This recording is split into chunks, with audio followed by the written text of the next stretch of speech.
suddenly everybody's, I wouldn't call it arguing, but there's like a grand debate that starts about all kinds of topics from Second Amendment rights to freedom of speech to politics. It was the safest space you could imagine because we had gone through a thing together. And Oh, we're all Phil Campbells here.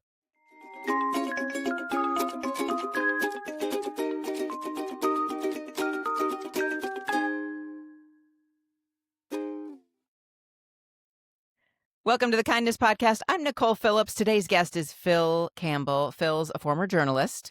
He's a memoirist. He's a nonprofit fundraiser whose writing has appeared in The New Yorker, Harvard Review, and Columbia Journalism Review, like big stuff, right?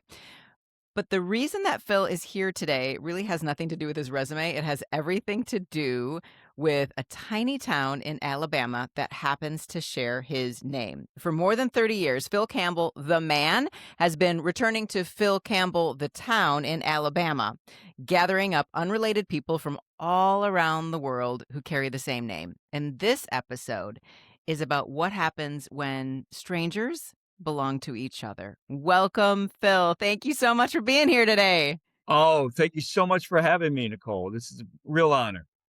Well, I've been delighted because, I mean, first of all, Hee Haw, right? Like, let's just go back to Hee Haw. Your story starts back at, what, Northwestern College and watching Hee Haw. Yeah, Northwestern in Evanston, Illinois. Yeah. I was a Yeah, so journalism student. Yeah. that's a great journalism school, by the way. Well done. I have a Thank journalism you. major from the University of Wisconsin, which, you know, go Also Badgers. quality. No, it is. Go back. Yeah. Big Ten rivals, but that's okay. That's right. I was like, do I really want to start a kindness podcast going there? I do. I do want to start the kindness podcast going there. Okay. Will you please tell me what happened back in 1994? So it's winter of 94 and it is a cold Midwestern Chicago, night. And me and my roommates and I do not feel like going out. And none of us have dates anyway. Like, it's just like, whatever. We're just three dudes who just want to watch some television. So Hee Haw appears and everybody stops. It's like, okay, it was syndicated. It was low budget. They had a lot of money. It made a lot. It was popular, right? And what attracted us, these educated urban liberals, to Hee Haw was this idea of like, well, we love those bad jokes. We wanted to see somebody pop out of a cornfield and tell a really bad joke. And that was really all we were hanging out for. Our attention spans were every bit as bad as they are today. That was just it. And but what we did not know, being not devotees of the show, was that they had a regular thing they did on every show called the small town salute. And they would just name the town and say a couple things about it. And the entire cast would do the small town salute. And they said Phil Campbell, Alabama. And that was this thing where we're a couple drinks in and nobody is it is, what is that? What is that? And I think, so my two roommates are both named Chris. So Chris L says, did he just say Phil Campbell, Alabama? And Chris B said, I think he did. And we're like, okay, so we run to the roommate's room, found a road atlas. We're like, okay, Alabama. And then we can't find it. Where's the magnifying glass to see this? But it was there. There's a tiny little dot and it said Phil Campbell, 2 words, my name. I couldn't believe it. I'm a college newspaper editor at the time. And I went to the school paper and I went to the Xerox machine and I photocopied that part and I had to blow it up. So Phil Campbell looked a lot bigger than it was. And I just tacked it on the back of the board behind my desk. And I'm like, everywhere I went, did you know I have a town? And that was the beginning of that. It just started this thing. Already I'm connected to this town and I had no idea who any of these people were or anything. That's the winter of 94. In the summer of 94, I got a girlfriend now. She coincidentally has an internship in Alabama in Huntsville. while I have an internship in Cleveland, Ohio. And I'm telling her, "Oh, I'll visit, but we're going to Phil Campbell, Alabama." We arrive at the city limits and we find a town limit sign, and we get out and she's recording me. I wore a tie. I wore like I'm this 21-year-old kid, all nerdy, and just like giving this monologue riff about how I'm going to improve the town when I'm elected mayor of the town. We go and we show up to the town hall. They have a jail in the town hall too at the same time. One of the police officers is there, and they called the town clerk, Alice. They called her up. It's a Sunday, and I'm so flattered because she comes out. And what she does next, like, changed my life because it's like she took out a file folder from her cabinets of all the Phil Campbells who've already been through Phil Campbell, Alabama. You And weren't these the are first. I wasn't the first, and that was the thing that blew my mind. It's like you have these people just driving through town on their way elsewhere, and it's like one's a dentist, one's a plumber, and it just like this is pre-internet. Community in the analog world was about your family, friends, and where you live and where you work. Where you interact physically in the world, that's your community. This is a different thing. This was me going, I have a community now, and I don't even like whatever. So I just said impulsively, I'm bringing them all back. I'm bringing back all the Phils to Phil Campbell, Alabama. Later that very week, I'm trying to figure out back in Ohio in my internship, how am I going to do this? How am I going to connect to this Phil Campbell's? Pre-internet, they were giving us a lesson. The whole studio, the whole newsroom that I was interning for, a whole lesson in computer assisted reporting, and they brought out a CD-ROM of all the published phone numbers in the United States, all the published addresses, the phone book of America was now contained in a CD-ROM, which was crazy to think of at Crazy. that time. Mm. I had to hand stuff the envelopes and buy about $300 worth of stamps and mail them all out at once. And then I kind of waited.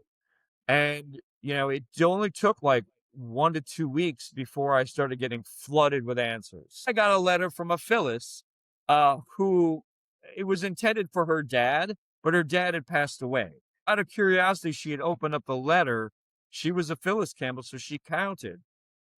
She hand wrote me a 9-page letter, and it was a very heartfelt note about how wonderful her father was and how she wanted to, as an honor, as a tribute to her father, she wanted to go to Phil Campbell and meet the other Phil Campbells. And like, I did not know that I would strike a chord. I was getting responses from all over America, you know, Right. and we had that was June of 95. It was a week after I graduated from Northwestern. We had the Phil Campbell convention, 22 Phils and Phyllis hanging out. And it was just so amazing to do that. And it was such a lovely thing to know, like for me being so young and like so early in life, that like if I put something out in the world that's an interesting idea, people around America will get on planes and fly to meet me there. And that was like that was a fundamental shift in my own thinking. You can form a community out of nothing if you Yes. find the right story. It was this moment, like the philosophy shifted for me too, because now it's like, well, I organized this, but I'm just one Phil Campbell among all these other Phil Campbells. And that really affected my thinking as well, because now I'm like, well, if I'm going to be doing this, I can't do this for self interest. I've got to keep all these other people in mind as I do this. And that's greatly influenced all of my thinking that's come down the road in the nonprofit consulting space that I work in and all that other stuff. All of this stuff has really led me on this path that I hadn't sort of expected to go on in life. Well, 2010 comes around, and now I'm married and living in New York City. And now the internet exists in this way that it did not exist before. And social media exists in a way it did not before.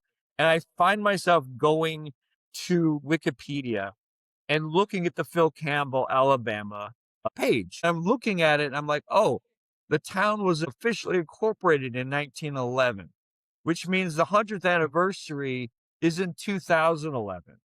And it's now Oh, 2010. And now I'm looking around and I'm like, social media, I'm finding Australian Phils and I'm finding New Zealand and Jamaican Phils and Canadian Phils and Brazilian Felipes.